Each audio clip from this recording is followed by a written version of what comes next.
Good morning students. Today our topic is class 11th political science chapter number 4 कार्यपालिका part number 2। तो इसमें आज हम संघीय मंत्री परिषद के बारे में पढ़ेंगे, जिसमें मंत्री परिषद की रचना या उसका निर्माण कैसे होता है, उनकी शक्ति और कार्यों के बारे में पढ़ेंगे। तो मंत्री जो परिषद है, सबसे पहले संघ की सभी कार्यपालिक शक्तियाँ राष्ट्रपति को दी गई हैं, परंतु वह नाम मात्र का अध्यक्ष है। इन शक्तियों का प्रयोग मंत्री परिषद की सलाह से करता है। अनुच्छेद 74 में मंत्री परिषद की व्यवस्था संविधान में की गई है, जो राष्ट्रपति को उसके कार्यों की सलाह और सहयोग देता है।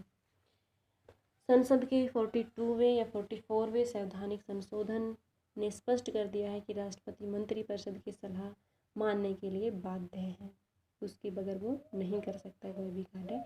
अधिक से अधिक वह मंत्रिमंडल को अपनी सलाह पर पुनः विचार करने के लिए कह सकता है।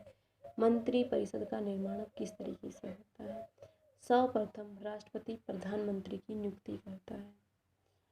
नए चुनाव के बाद लोकसभा में जिस दल को अथवा दलीय गठबंधन को बहुमत प्राप्त होता है, उसके नेता को ही प्रधानमंत्री नियुक्त कर दिया जाता है। जब किसी भी दल को स्पष्ट बहुमत प्राप्त न हो तो राष्ट्रपति अपने विवेक का प्रयोग कर सकता है, परंतु उस समय भी ऐसे व्यक्ति को प्रधानमंत्री नियुक्त किया जाना आवश्यक है जो बहुमत अपने पक्ष में कर सके।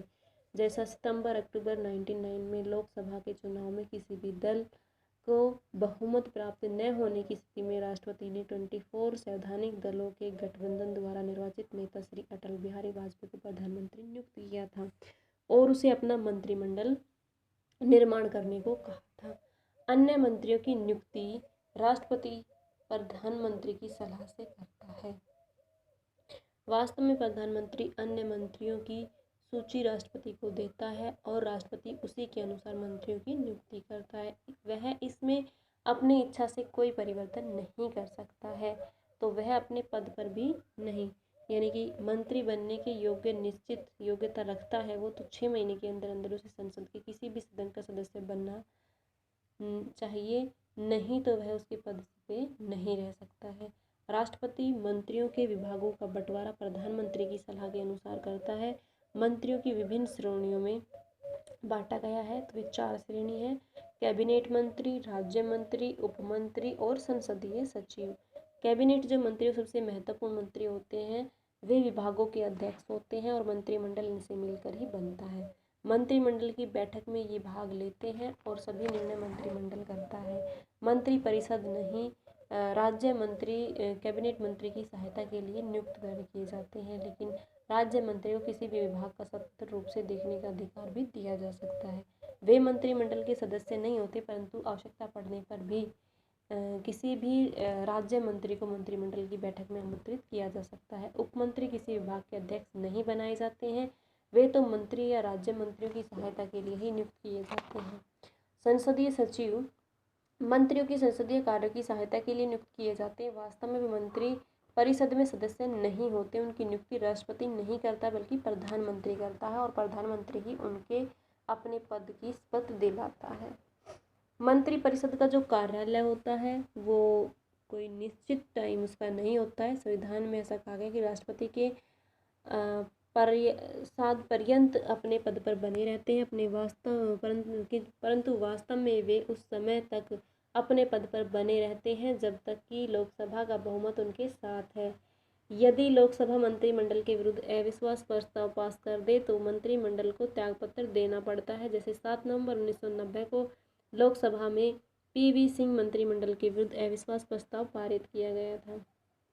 मंत्रिमंडल की जो बैठक होती है वो समय समय पर बैठक चारों रूप से चलती रहती है। इनकी अध्यक्षता प्रधानमंत्री करता है, राष्ट्रपति इसमें भाग नहीं लेता है। मंत्री परिषद के कार्य और शक्तियाँ क्या क्या होती है? उनके पास नीति निर्धारण की शक्तियाँ होती है, किसी भी नीतियों का निर्धारण करने की शक्ति मंत्री परिषद के पास होती है। प्रशासन पर नियंत्रण रखना पूर्ण रूप से ये भी उनका कार्य होता है। विदेशों से संबंध स्थापित करना भी इनका कार्य होता है। वैधानिक शक्तियाँ, वित्तीय शक्तियाँ और नियुक्तियाँ, यानी कि यदि किसी कारणवश कोई भी अपने पद से त्यागपत्र दे देता है तो उनके लिए, या फिर अन्य कुछ मुख्य पद होते हैं जैसे राज्यपाल, न्यायाधीश, राजदूत, लोक संघ सेवा आदि सदस्यों के लिए भी यहाँ पे इनकी नियुक्ति मंत्री परिषद के माध्यम से की जाती है। लोकसभा को भंग करने की शक्ति भी इसके पास होती है और इसका कार्य भी है। संकटकालीन स्थिति का निर्णय भी ले सकते हैं ये, और उपाधि भी लोगों को दे सकते हैं। कौन कौन सी उपाधि, जैसे भारत रत्न, पद्म विभूषण, पद्मश्री, ये सारी विभूतियाँ ये अपने कर्मचारी नागरिकों को दे सकते हैं। मंत्रिपरिषद की स्थिति क्या होती है? संसाधनात्मक व्यवस्था में वास्तव में कार्यपालिका की समस्त शक्तियां मंत्रिपरिषद में निहित होती हैं। व्यावहारिक रूप से मंत्रिपरिषद की शक्तियां व कार्यों में वृद्धि हुई है, क्योंकि संसद के पास समय की कमी होती है। संसद तो मुख्य रूप से नीतियों पर ही विचार करती है। कानून बनाने का उत्तरदायित्व व्यावहारिक रूप से मंत्रिपरिषद को ही प्रदान कर देती है।